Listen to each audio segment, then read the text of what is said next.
Hello, everyone. My name is Kafi D. Ambrosi. I am the host of KafiPlusStudio Podcast. We are back from our vacation. And to start this year off, we have Jonathan Delarosa. He is a podcaster, a host, and speaker, and the Sustainability Leadership Room and Clubhouse. And we are excited to have him today. We're going to ask all sorts of questions from him. Let me know if you have a question from him. Don't forget to follow us on Kafi Plus Studio. That is the plus sign. Kafi Plus Studio on Facebook. On YouTube, it is Kafi Plus, the word plus studio on YouTube. Don't forget to follow. And we have Jonathan Delarosa. Welcome, Jonathan. Hi, Jonathan. Hi, Kafi. How are you? I am fantastic.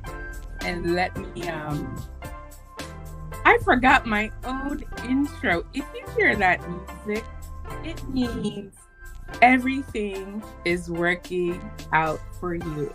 That is a song by my bestie and my usual co-host at NFT, Malam, Ruler in Peace. And so he wrote that for me, and I love it. It's bouncy. It's positive. Jonathan, tell us who you are. Who are you? Oh my God, Kafi! I have to say first and foremost, thank you so much for being here. For inviting me here, actually, and for me to be part of your journey here. And so yeah, my name is Jonathan, based out of the Boston area, and I started this a podcast as well. Just like you, actually, almost as cool as yours, almost as good. It's almost there. It's so good. Yours is good. And thank you so much. And I did this a little over a year ago, and I'm really excited about it. And, I've been living in the Boston area for a little bit too long. But I love it here. And I'm all about it. I love being around people that are super energetic, super excited about life, positive. Mm-hmm. When you surround yourself with positive people, it only makes you better. Right. So, so that's really what I'm all about at the end of the day. Okay, fantastic. So give us a little more detail about your origin story, about why did you start this podcast? What was your origin story? Yeah, totally, Kafi. So, the way I look at it, I've been wanting to start a podcast for quite a while now. And quite frankly, believe it or not, I'm very shy. I'm a very shy person. So being in front of a camera, like doing what we're doing right now, this is like totally out of my comfort zone, Mm-hmm. So, but regardless, I've always wanted to do something like this. So I started thinking, I want to start. Originally, I wanted to start a podcast on business. I wanted to interview entrepreneurs, people that are already successful. And I realized, there's a lot of people that are already doing that. And I realized a lot of people that I know, they have stories. They have really interesting stories. And a lot of them are very inspiring. They inspire me so much. And then I realized, like, these people that I know, their stories, a lot of people don't know these stories. Mm-hmm. And if only other people started to realize, oh my, I didn't know that about you. That would there would be so much inspiration from that. So that's where that came from. So that's why, this is my big win. That's why I call it that, because it's your big win. When you really think about it, you live your life every day. Like, you wake up, you get out of bed, you brush your teeth, you get ready for the day, you do your thing, and then you go to bed at night. And you do this and you've been doing this your whole entire life. And you don't really realize that your story is a lot more inspiring than it actually is. Like, you don't realize it because it's your life. So I realized, when people have these stories, they don't realize that. They don't realize that their story does mean something. Maybe they don't realize that. But when I hear these stories of these people, that I know, people that I meet on Clubhouse, for example, when I meet people that they have a story, it needs to be heard from more from more people to hear, right? Mm-hmm. So that's really where that came from, is that idea of people have stories. Everybody has a story. Every single person has a story. I could literally go out the street right now and pick people, like, I want you on my podcast. I don't know you. I know you have a story. I want you for my podcast. I could do if I really wanted to. I probably could. I might get weird looks by doing that, but I could do that, and it would be a great podcast. Right. And so I have a friend who I talk to often, and they're like, so what's happening with you? And I'll tell them, and sometimes I may feel discouraged, but you know what they say, you're winning. And I do. And I also encourage my teenager, and I'm like, oh, you took a shower, you're winning. And so we often use that term in our daily, like, if you did this, it means you're winning. Nice. If you accomplish just the smallest task in your daily life, it still means that you're winning. Do you know what I mean? Absolutely. That's why I always say, like, even the smallest wins are huge wins. I say that all the time. I overcame, like, I lost weight. I lost 5 pounds, and you're like, and of course somebody's gonna say, I only lost 5 pounds. I'm like, dude, you know how heavy 5 pounds is? Like, like, that's a lot. That's heavy. That's a lot of weight. It is a huge win for you, because that's a lot of weight that you just lost. You know what I mean? So that's yeah, absolutely. And so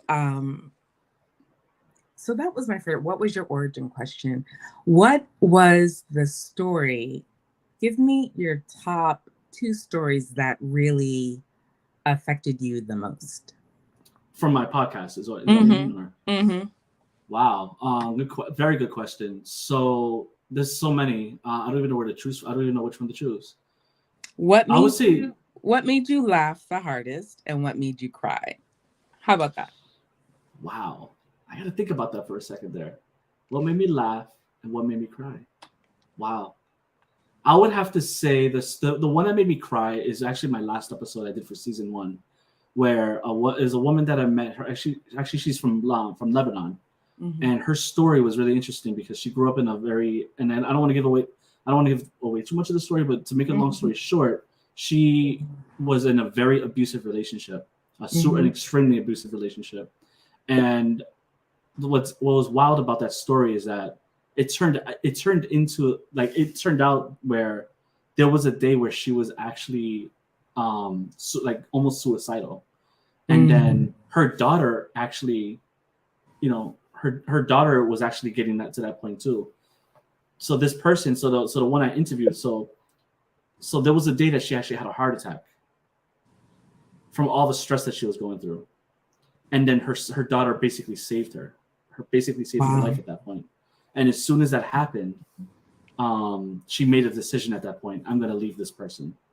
She was like, I'm moving on. This is it. I'm done. I'm moving on. And what was really cool is that, this happened 20 years ago. Actually, about 20 years ago. And then now she's married to a new guy, completely opposite, super good to her.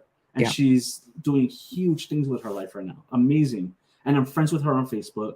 And it's funny, like, she shares her daughters all the time. Like, she shares their photos all the time.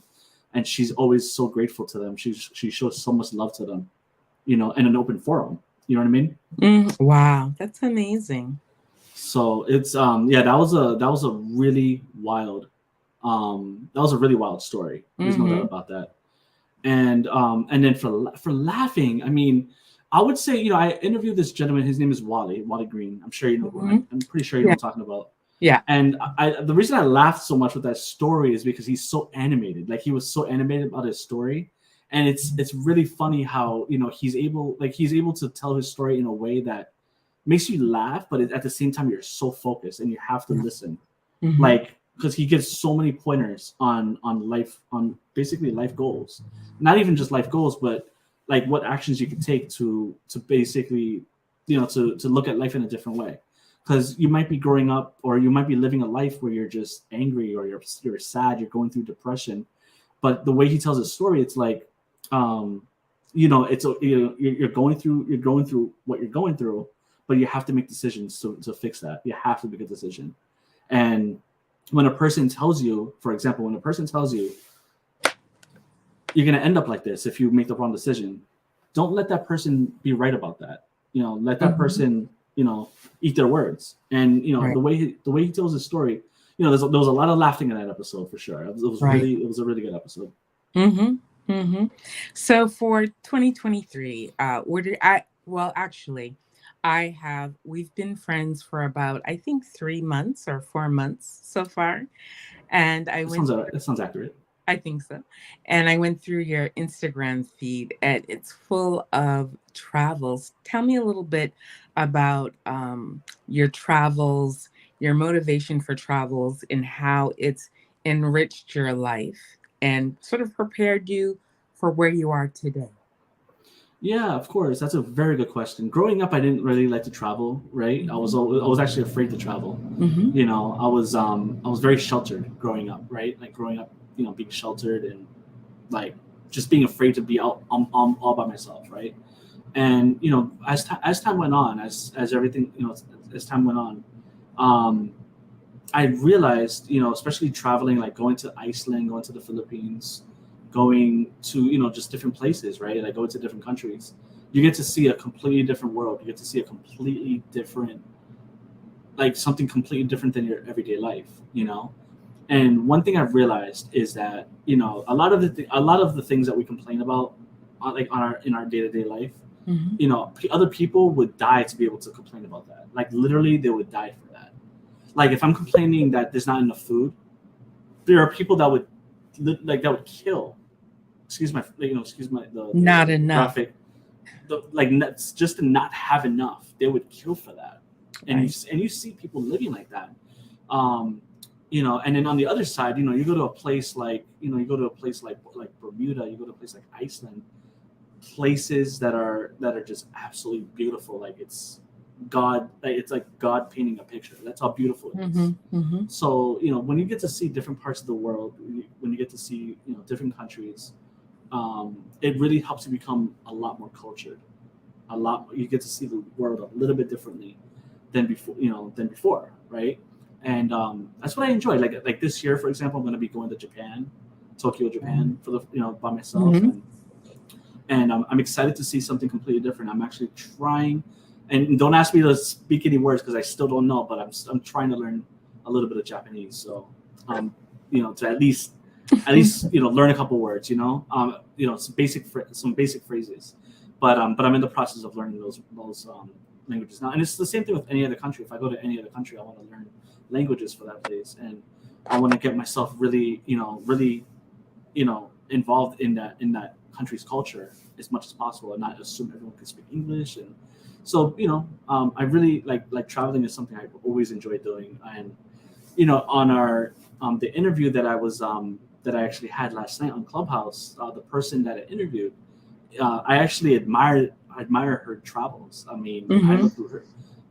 I look through her Instagram. I see her Instagram all the time, and her, like I actually admire her travel adventures. Like I think I've traveled a decent amount Right. over the last 5-6 years, but she makes me look like a rookie, like a total rookie.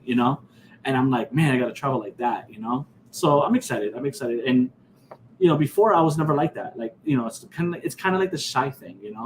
Right. You learn how to overcome those things. Like you learn how to overcome, being afraid to be alone in a foreign country, for example. You Mm-hmm. learn how to overcome that, and you're like, screw it, like, YOLO basically, right? And Yeah. that's it. Absolutely. And so, you know, so you're a podcaster and a speaker. And so, how do you plan on expanding your brands? Like, we know that you're a businessman and you have your business. What are your, in terms of, there's so much technology out. A lot of people are excited about ChatGPT. People are writing about the knowledge that they have. They're sharing it in ebooks. They're getting out their message. What are your plans to expand your brand, and really take your podcast around the world? Am I putting words in your mouth? Am I? What is your vision for your podcast? That's the appropriate question. Yeah, of course. So right now it's on YouTube, right? So right now the podcast is on YouTube. So it's more of a vodcast than it is a podcast, right? Mm-hmm. I still call it because there's a lot of podcasters out there that does that, Mm-hmm. right? With the video. Mm-hmm. So for right now we're on YouTube. We're gonna also release the audio versions as well. Like we're gonna be using StreamYard, for example, to also like stream live interviews as well. That's something I would love to do as well. But yeah, definitely I want to expand into the audio format as well, because there's a lot of people who like to listen to podcasts while driving to work or driving really wherever, and they don't want to look at a video. They want to be able to just listen. Mm-hmm. So that's a big part of it, and of course expand my I guess my social media exposure, if you will. Like I want to expand that. So of course, grow a more of a brand online as well. Like I'm trying to create my own personal brand, where it's going to be, I'm going to be able to intertwine everything: the podcast, my brand, my personal brand, as well as everything else. So that's really what I'm trying to do at the moment. Hopefully that answers your question.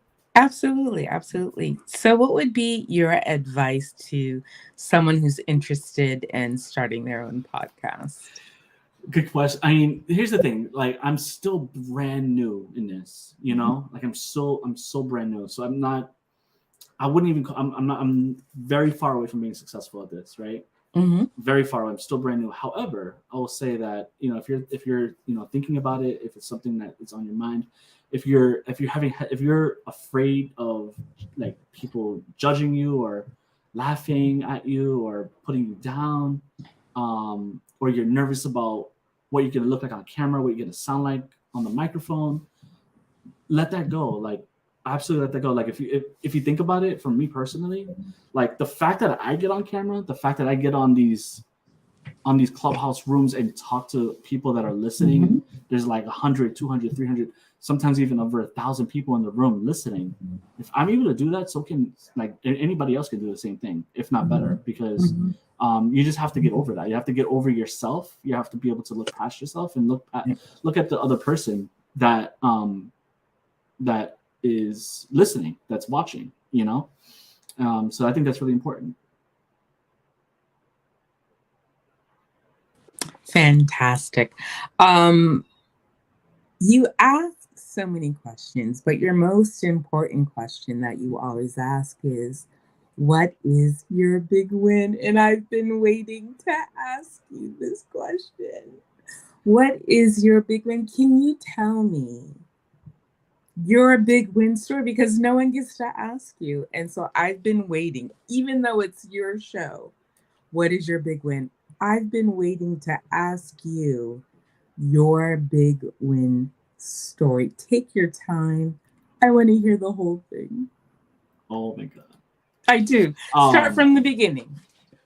Once upon a time. Once upon a time. I'll say it like this. So the shyness thing, right?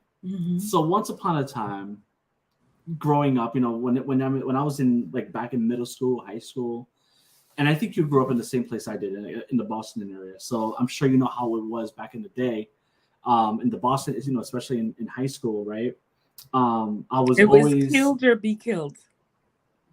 But yeah, and you're not even exaggerating. You're not exaggerating. Like, that's literally how it probably still is that way to this day. But back then it was very much like that. So I was always the shy kid. I was always the kid that would eat by myself. I would be like, I would rather skip school rather than have to like read a book report in front of other kids. Like I was that shy growing up. I was always the loner. Even in my early 20s, I was always like basically a loner. I would never get on camera like this. I would never talk on stages or anything like that. I would never do any of those things. I would never put myself in a situation where people could judge me. I'll be very upfront with you, Kafi. Even what we're doing right now is extremely, for lack of a better word, uncomfortable for me. Like, this is totally like, you know what I mean? It's like, oh my God. I can't. Are you sure it's not the sweater? Are you sure it's not the sweater? Maybe it is. It could be. No, but here's the thing though. Like, even though I'm uncomfortable about it, like, even though it's uncomfortable, like because I've done it so much, it's like, and I guess you could, like, this is where the big win comes in. It's it's like, even though I'm uncomfortable, it's like I'm comfortably comfortable, comfortably uncomfortable. Does that make sense? You've learned how to lean into being uncomfortable so that it fits Yes. you and it doesn't um I don't know the English word for for what I'm trying to say. It I does, get what you're saying, though, but that's literally how it is, Kathy. yeah. Like like you learn how to deal with it. Like you learn how to, get used to yourself basically and Mhm. learn yourself. So yeah, so when it comes to big wins, even for myself, it's really learning how to get over myself. Because I remember one time someone told me, and this is very deep, by the way, when you're shy, you're actually not shy, you're selfish. And that's very deep. And at the time, I didn't fully get, and if I'm still learning what that really means to this day.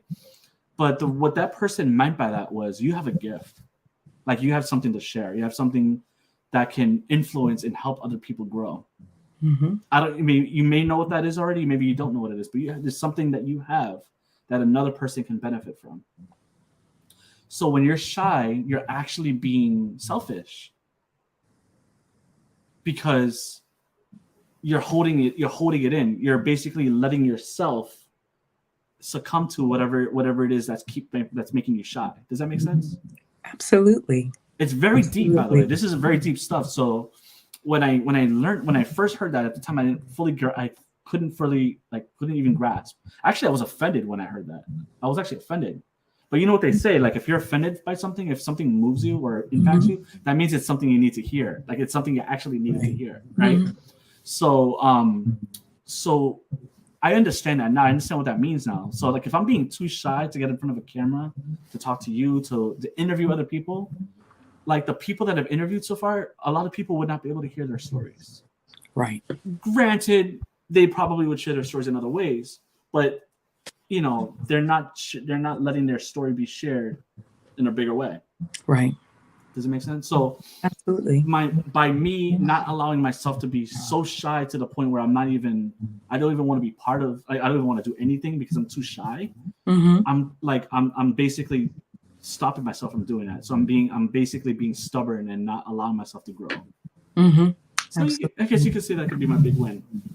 But I'm That's gonna be, huge. yeah. That's huge. I mean, shyness and social anxiety is huge.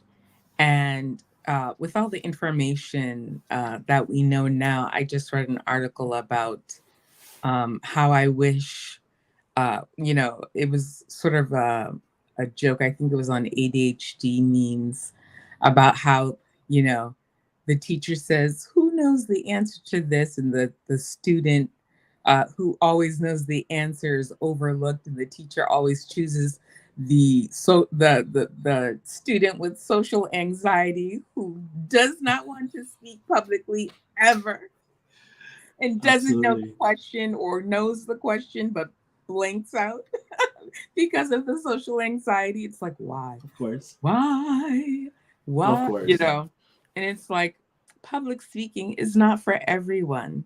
It is not a tool we should force on children, right? There's so I can many see things that. in education that that we shouldn't force on children.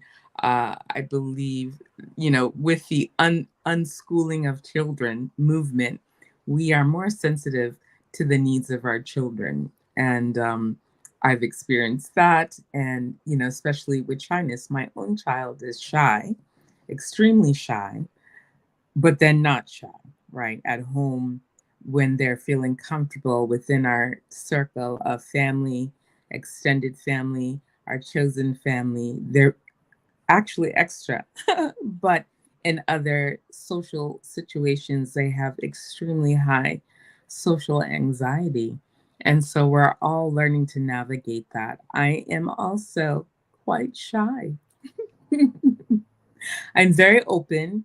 I overshare, and then I'm also shy. And so we all have levels, not all, but some of us have levels and mixtures of this shyness. So I can understand how that is such a big win for you. And thank you for sharing that. I What love do it. you have upcoming in What is Your Big Win podcast Great this question. year?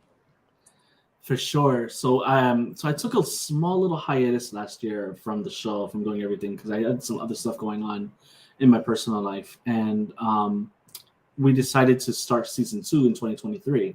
Mhm. So season 2 is going to start February 14th, Valentine's Day, and that's going to be so we're going to start it off with a Valentine's Day episode, which anybody who's listening, if you want to be part of it, you can definitely reach out to me, and I'll have you. You can just I'm enter coming in to cry.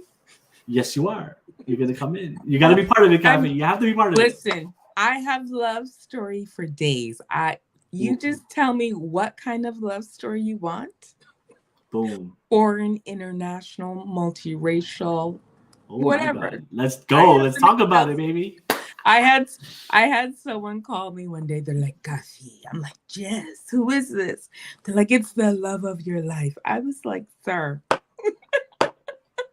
So you're going to have to tell me when we met, what country we met in, what our shared languages were. Because, I grew up also sheltered like you. So falling in love was like a look like I'm in love now.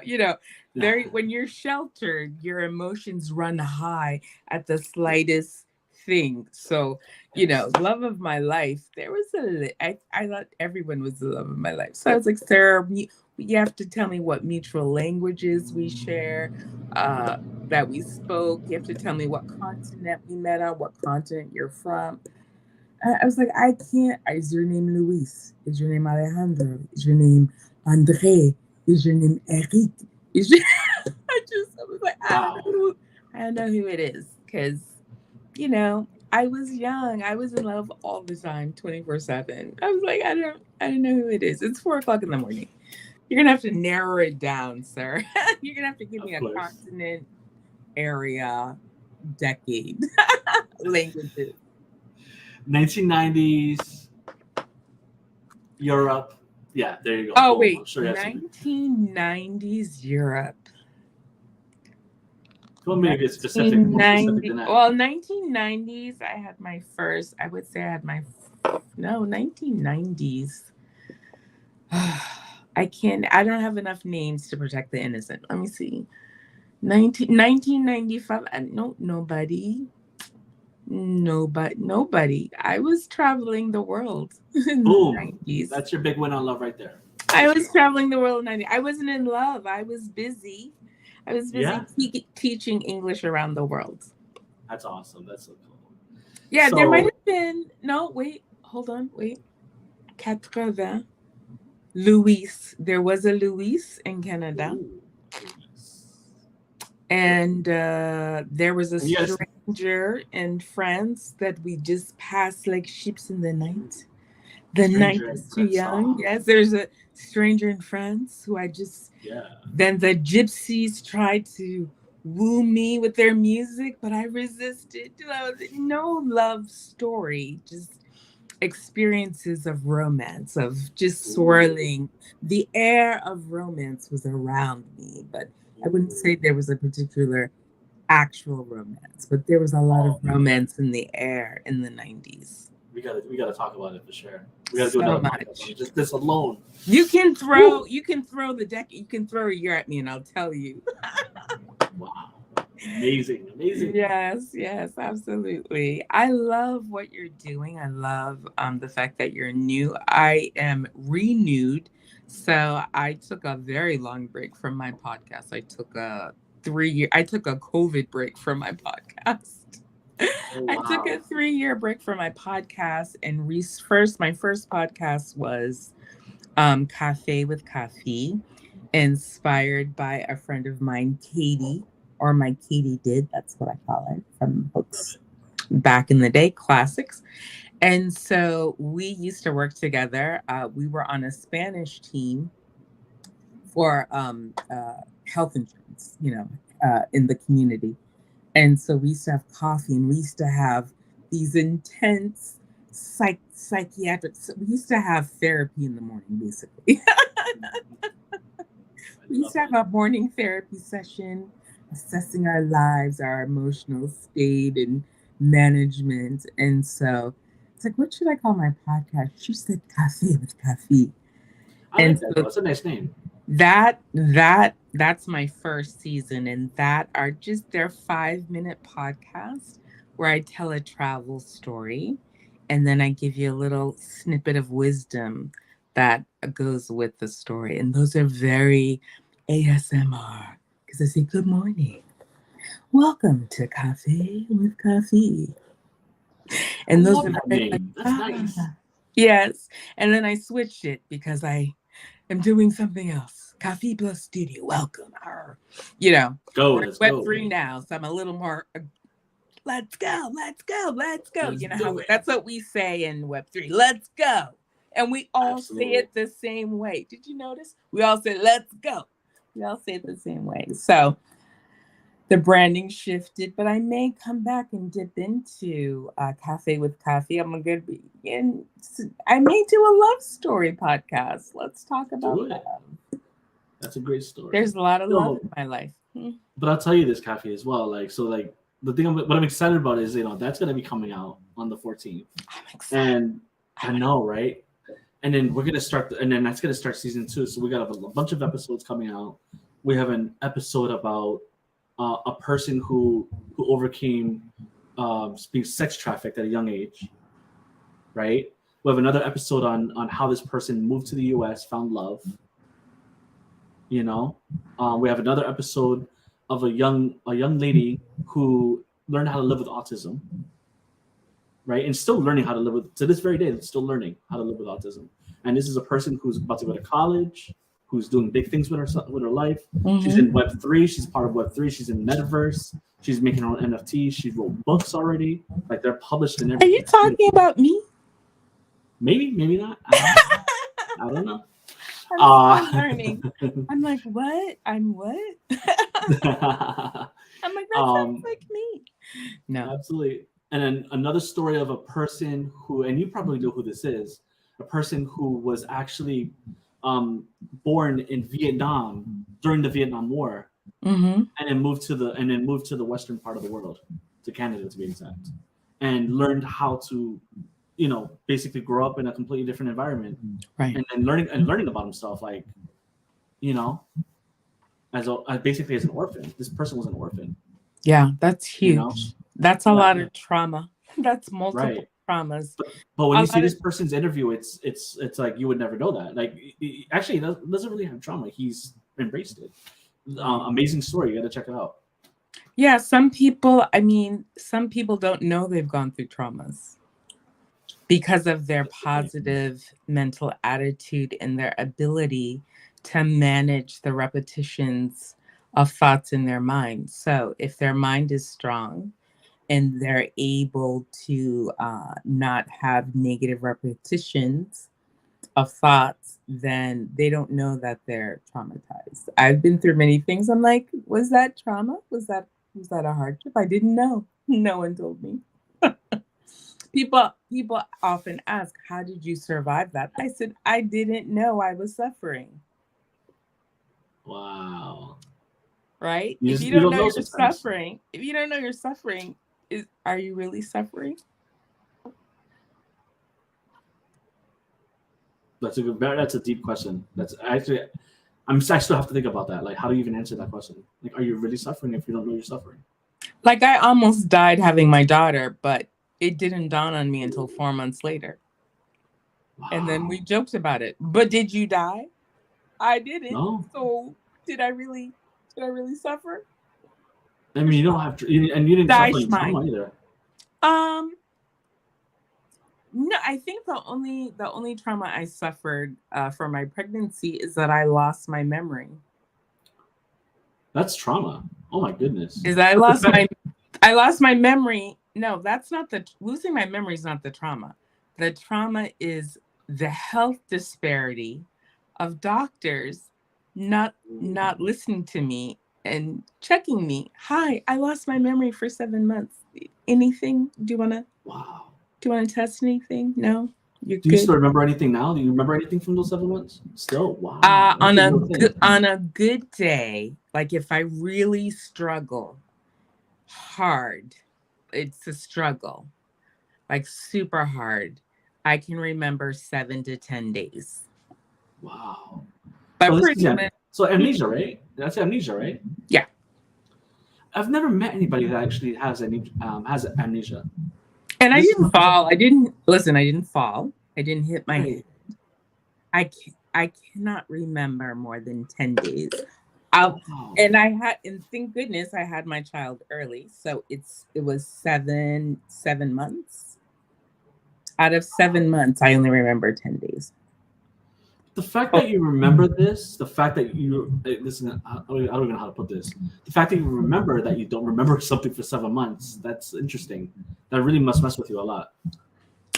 I think, well, one of my things that I may pursue one day is, or one of my social justice or social causes that really interests me is health disparity among BIPOC people, right? Wow. And so I really am looking for a way to address it in a non aggressive way. And so my thought, as I'm in Web3, was to create a cartoon, right? Was to create a cartoon or an animated series to present to doctors of what it actually looks like. And so there are two ways I could interview people, but then I realized I literally do not have to interview anyone because I have so many examples in my own life. I just have to change the faces of the characters. And it's my whole story from the time I was 12 years old to my age now. So it Wow. began as a young girl of color, health Wow. disparity. Wow. Doctors not believing me and believing I had, HIV, believing I Oh had my God. AIDS, believing I had AIDS from sexual activity and being a drug addict at the age of 12, because I had pustules on my body and my face was covered.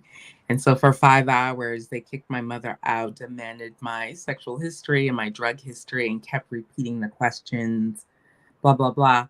And I'm like, listen, I have no histories. Neither one. I read Victoria Holtz. I don't know if that's a sexual history. I'm 12. They're like, you have Wow. HIV. They were so excited because you know how medical people get. And an elder doctor came in who was in his 70s, semi-retired, looked at me, said, stick out your tongue, checked the spot where they had been testing and making scrapings. And he looked at all these residents with disgust and said, she has chicken pox. Oh, wow. That's So deep stuff. it began at a young age.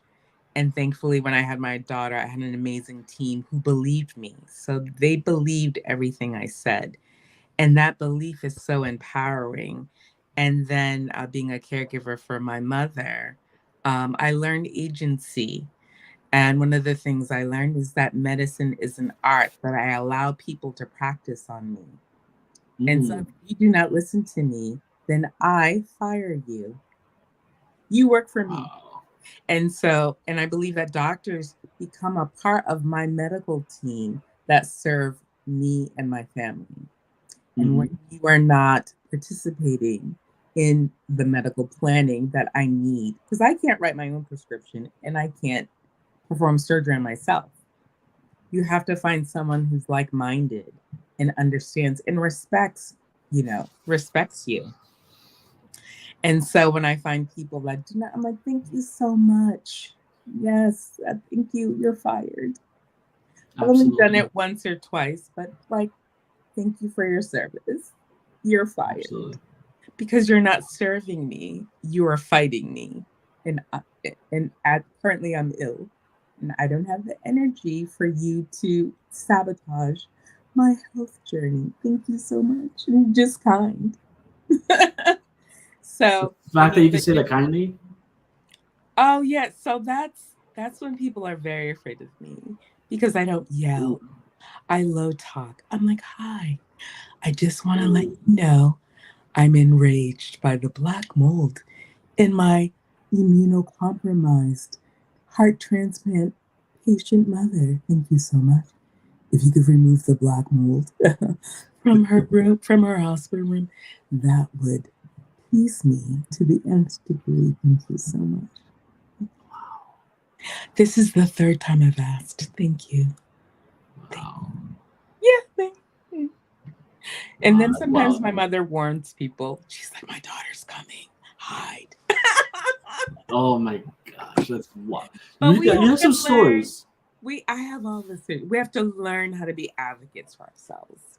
And I love the fact that your podcast really creates a door for people advocating for themselves and then teaching other people to advocate for themselves. So that was the purpose of saying that. Yeah, like you open doors for people to tell their stories, because people who have gone through trauma, part of the healing journey of healing from trauma is actually telling your story, right? That's true. And then when people who've never spoken their story hear a story that resonates with them, then they have that hope that, wait, if I share my story and I speak my truth, then maybe I can begin to heal also.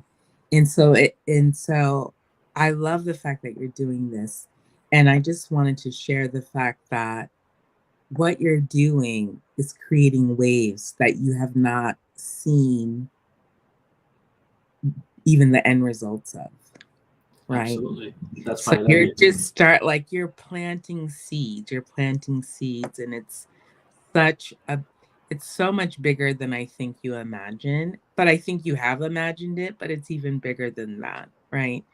And so healing, there's a thing that we used to say in our project I was involved in called Project Force, which revolved around survivors of domestic abuse and sexual assault.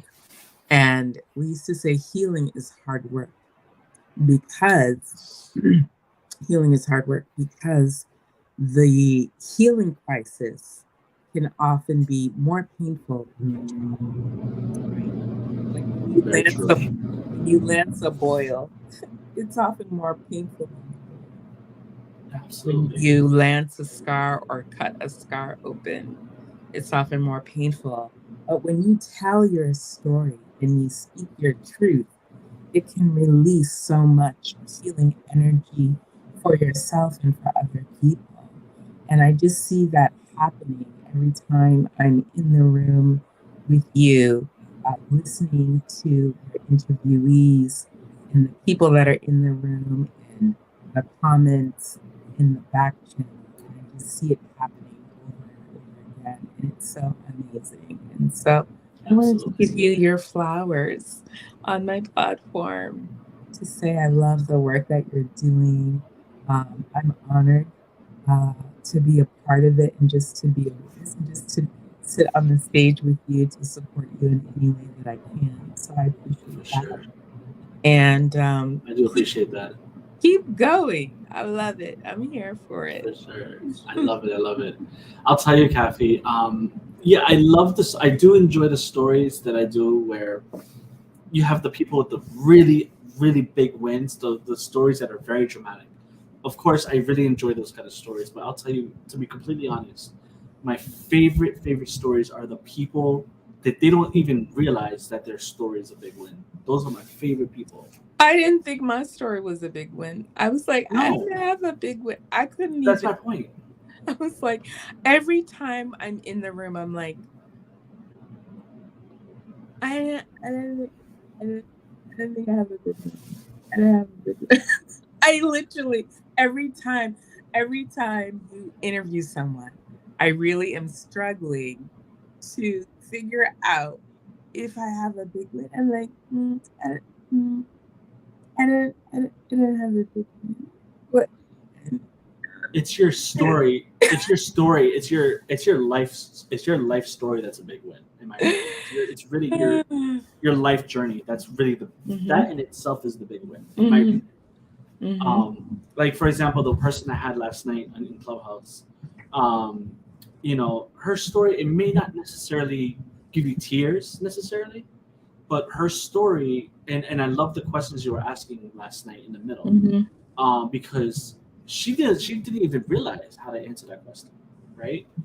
And about the Being neurodivergent.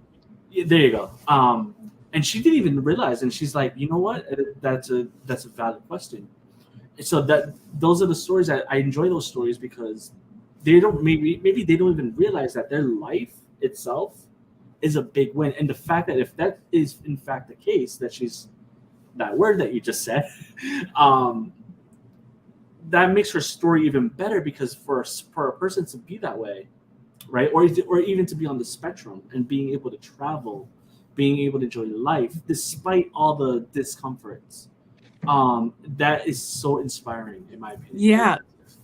The reason I asked the question was because during, and I don't know if I had said this to you during our interview, is that during COVID, I had a moment where I don't know if you've ever read anything about the NFL and traumatic brain injuries from the concussions that they have. And so they do a lot of research around that, specifically around NFL and around football players and soccer players and baseball players, around sports, about what happens, also around psychiatric patients who have behavioral disorders, and also research around people who've had strokes and their personality changes. And there is an occurrence called ring of fire. And so there is a literal ring of fire in certain areas of your brain where the synapses are firing but not connecting. And so it causes a change in your personality. It can give you aggression or anger, or even dampen your personality where you're non-responsive, almost catatonic, right? Because of where it's at. It can dampen also certain responsive areas of your brain. And so during COVID, I was depressed, like a lot of people, and I didn't know why I was not succeeding in executive function. So I had, as a consultant, was making a lot of people successful. People would call me Kafi. How do I become a photographer? So there's one photographer. They were in Pittsburgh originally. Now they live in Texas. Another photographer. They lived in Baltimore. Now they live in I don't know. They live somewhere in Massachusetts. They live in, I think, off the Cape. Last name is Love. They live. Another model, photographer, author called and asked about photography. They were one of my models, and even took a client for me. Like, okay, Wow. yeah, do that. All right. So I was continually making people successful, but I could not find the success that I was able to consult and give other people. And I just couldn't wrap my mind around it. I'm like, I can't get out of bed, but my client is now a millionaire. And I couldn't process it. So I had a moment where I literally felt my brain on fire, and I felt my synapses firing but not connecting. I said to myself, I wonder if I'm autistic. And I found this wonderful article regarding women, it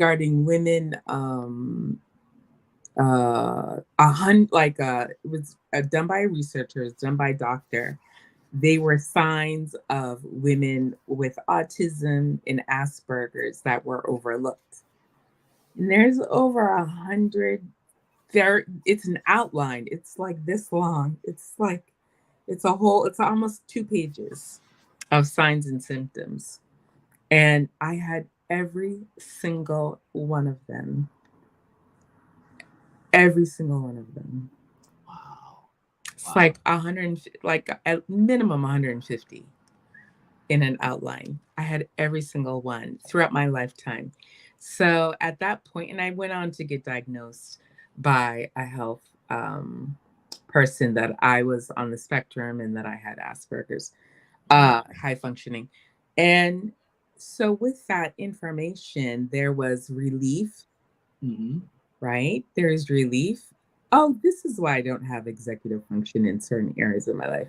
And then there was grief because no one noticed. Right. So one of the, for example, one of the things with people with autism is their depth perception. So or their spatial relationships are off. So I used to fall all the time, fall into things, get hurt. And so I used to say, I have no depth perception. And I used to go to school on a giant campus, miles and miles long, 20, 25 buildings. They were mansions of people who used to summer in the Berkshires. So our campus was filled with these mansions, plus houses, plus, cottages for the workers, back in the 1800s, cottages for the workers, which were these giant houses for the staff. So the campus was giant. So there was a school, a K through 12, there was a high school, there was a college on campus, there were dorms, like everything. So K through 12, there was a church, a public library, private library, everything. I had fallen down every single flight of stairs on the campus twice. Every flight of stairs, If an adult fell down every flight of stairs, would you not get them a brain scan? I'm like, nobody noticed. So that was my grief, was that no one noticed. So when the speaker was speaking, they were going down the list. So when her and their friend mansplained a little bit, like, they're not like that. I was like, oh, sir, you don't even know. Because everything they were saying, I'm like, oh, they're going down the Asperger's list. Wow. Point by point. Wow. That's interesting. Yeah. And I could hear it in their voice. And I was like, and so the question, and what I tell my child is, Mama doesn't ask you a question because they want to know the answer. I said, Mama only asks a question. Why? And because I'm giving you an opportunity to tell the truth. Not because I don't know the answer. And that wasn't for that person, but that's what, I already know. Absolutely. Absolutely. Right. And so I just wanted to give them an opportunity to maybe look in that area. And it's hard when that's not a belief. It's not even about therapy. It's about mental health. It's hard. Absolutely. When, culturally, people of color, especially Black people, we haven't believed in therapy, and we've had to hide our mental health issues in order to maintain our jobs and our children and security, And I even saw a glimpse of that where if you had any inkling of the mental health issue, your children could be taken away back in as late as the 70s. Yeah, it's unfortunate. So it becomes a stigma at that point. It's still a stigma. Yeah, you can still have your children taken away if the parent is autistic. That's wild. Yeah, So I could understand why a person would not want to go through the process, because it even says it. It says, if you're an adult, try not to get diagnosed until your child's 18. Mm-hmm. Literally. But if you know that that's you, then you may not even need an official diagnosis. I don't need an official diagnosis unless I, file for disability, which I'm not going to, it's whatever. But yeah, it. And then if you're of color, your children can be taken away. Sad. Right. So so there's deep stories happening in what is your big win. Mm-hmm. I love it. And I'll tell you this, Kafi, as well. I actually had a guest on my show once, and do you know the show Big Brother by any chance? Yes. Mm-hmm. So the U.S. first. So I actually had a contestant from the show from a couple seasons ago come onto the show, And so her name is Brittany. And I don't know if you remember her or not. She was from season 22, I believe. It was from 2 seasons She ago lives in Florida. in Was it that New Brittany? York. No, I know what you're talking about. No, Okay. from New York, from Buffalo, New York, to be exact. So she announced on the show that she has autism. She's on the spectrum.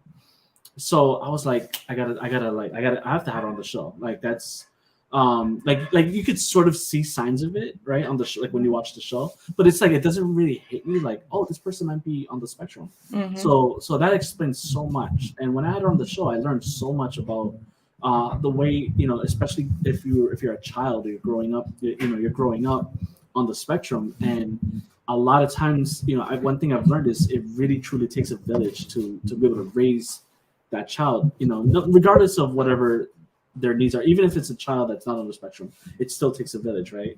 But when you have a child who is struggling, especially in that kind of environment, whether it's in a learning environment or in a working environment or what have you, it really does take a village. It takes an entire family to be able to give that child the appropriate environment to be able to flourish, and the appropriate support to be able to go to school, to be able to learn effectively. Mm-hmm. And and she even admitted, she's like, if it wasn't for my family support, I probably wouldn't have graduated. And I had that support through the type of teachers that I had. Exactly. And I had behavioral issues. I wouldn't stop talking. Mm-hmm. And then, like I told you, my father passed away the day before I started high school. And my behavior was out of pocket. I couldn't stop talking. And, but if I liked something, I was extremely focused and I was smart, but I was bored. And so I wouldn't do my work. So I had school resistance. And then I had unknowingly, I had asthma. So I didn't like to do sports because I didn't know I was having asthma attacks. I'd be like, I don't want to do that. And then, we were from New England where school wasn't canceled. I was from a town in New England where school wasn't canceled unless we had 5 feet of snow. I remember those days. 5 feet of snow. I remember walking to school without, my daughter's like, I don't want to do that. I'm like, do you know what I used to do? You know how we used to say that? Like, I had to clean the whole house with 1/8 of a can of Comet in a rag.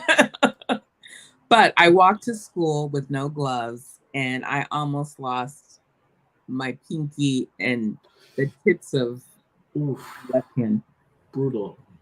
But and no one stopped to give me a ride. But that we were walking to school in snow blizzards. I remember those days. I remember. There's a Facebook meme about that.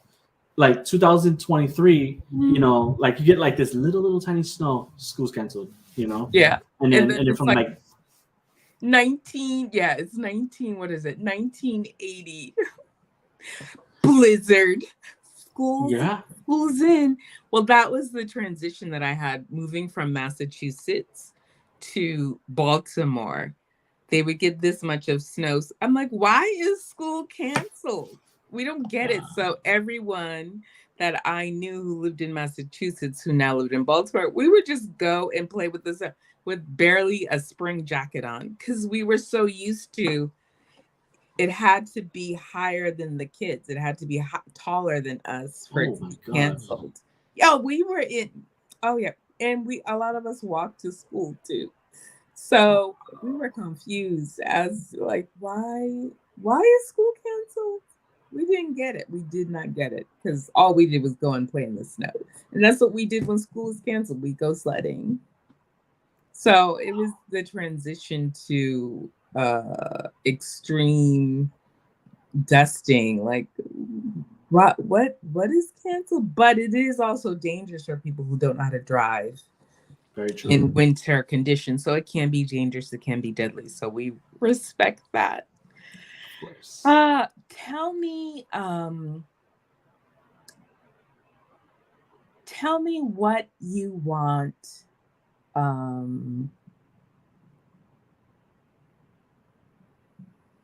Tell me what you want the takeaway as we close.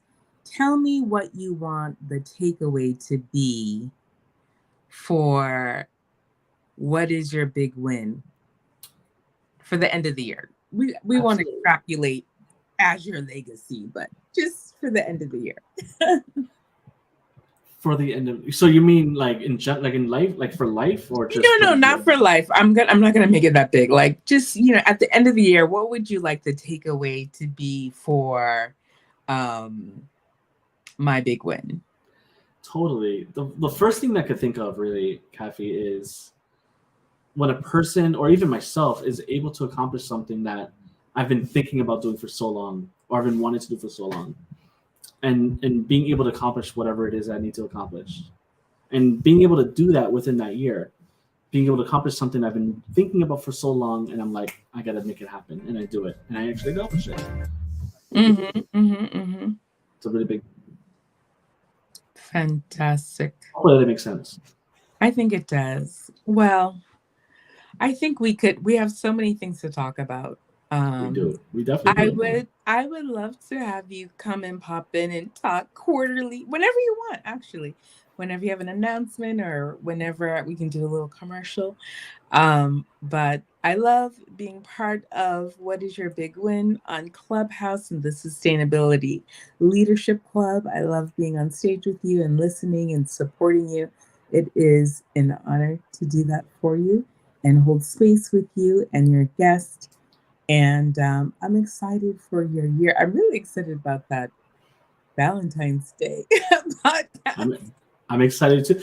You definitely got to send in the clip, Kafi. You have to do it. You got to do it. It's like almost it's a non-negotiable. Whatever you want me to say about love. As long as it comes from your heart, we're good. Exciting and new. Oh, wait, copyright. Yeah, you don't want to touch that, And anybody who's listening as well, go to YouTube, type in "This is my big win." It's going to be at the very top, and you'll find it. Subscribe, you'll be notified. Hit the little bell, subscribe, and you'll be notified once the videos are released. But until then, just check out the content that's there. You're going to love the content, I promise you. Thank you so much, Jonathan Delarosa from This Is Your Big Win. Not what is your big win. That's the question he asked. So ignore all of the promos where I put what is your big win. It is This Is Your Big Win from Jonathan Delarosa. He does not speak Spanish, so no Spanish questions, folks. We are going Yo hablo español. You do speak Spanish? Sí. Pero un poco, pero sí. We could have had this whole entrevista en español, Jonathan. ¿Por qué no dijiste nada?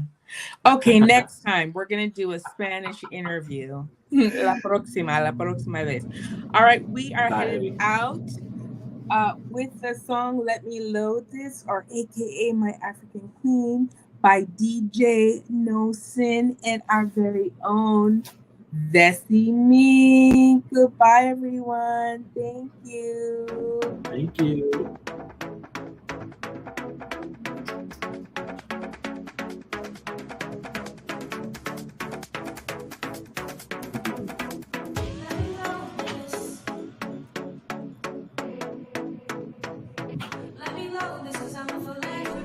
Woo! Thank you, everyone. Thank you.